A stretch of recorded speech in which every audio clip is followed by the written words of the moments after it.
Halo akuntan muda, balik lagi di konten kuliah sosial media atau Kulsos. Bersama IAI Muda Komisariat Malang Raya.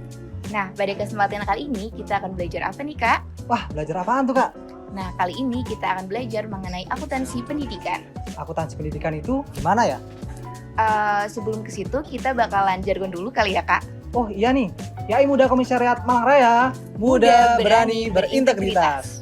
Nah, sekarang kita masuk kepada materi akuntansi pendidikan. Seperti namanya, akuntansi pendidikan digunakan sebagai pedoman penyelenggaraan yang berkaitan dengan dana pendidikan. Nah, pelaku dari akuntansi pendidikan sendiri disebut sebagai akuntan pendidikan atau akuntan pendidik.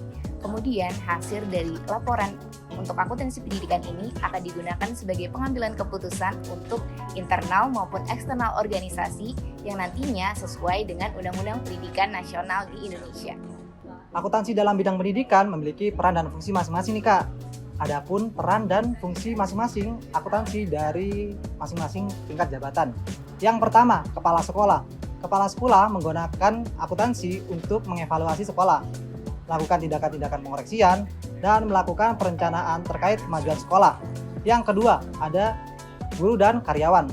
Guru dan karyawan tertarik pada informasi mengenai stabilitas dan profitabilitas sekolah, termasuk dalam menentukan imbalan jasa dan kesempatan kerja.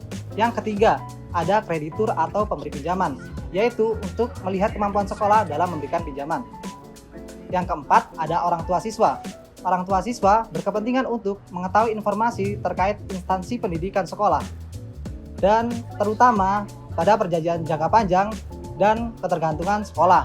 Yang kelima, ada supplier atau pemasok, yaitu terkait tentang kemampuan sekolah dalam membayar utang pada saat jatuh tempo. Yang keenam, ada pemerintah.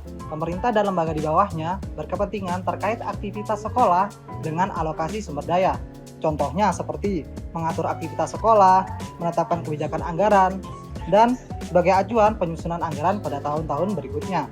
Yang ketujuh, ada masyarakat. Masyarakat berkepentingan untuk melihat perkembangan laporan keuangan serta aktivitasnya. Selanjutnya, kita akan masuk pada siklus akuntansi pendidikan. Nah, siklus akuntansi pendidikan ini dibagi menjadi 3. Yang pertama ada tahapan pencatatan, yang kedua ada tahapan pengikhtisaran, dan yang ketiga ada tahapan pelaporan. Untuk mempermudah kita di dalam menghafal, kita bisa singkat ini menjadi CIL. C untuk catat, I untuk ikhtisar, dan L untuk lapor. Nah, kita masuk pada tahapan yang pertama, yaitu tahapan pencatatan. Di sini kita mengidentifikasi dan mencatat seluruh bukti transaksi yang ada, mulai dari kwitansi, giro, kemudian ada nota-nota, nota debit, nota kredit, dan lain sebagainya. Kemudian setelah itu kita akan kelompokkan dan kita akan posting sesuai dengan kelompok akunnya ke dalam buku besar atau general ledger.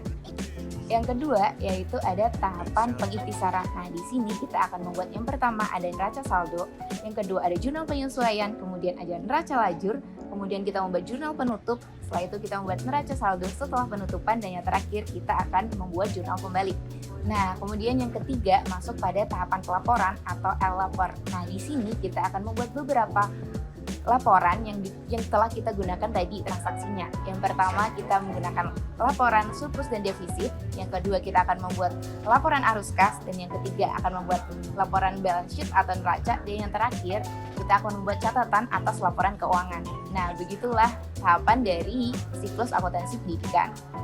Wah, ternyata seru juga teman-teman pembahasan kita tentang akuntansi pendidikan pada kali ini. Jadi nggak sabar deh buat kita next kursus selanjutnya. Pastinya nggak kalah menarik nih dari materi akuntansi pendidikan kali ini.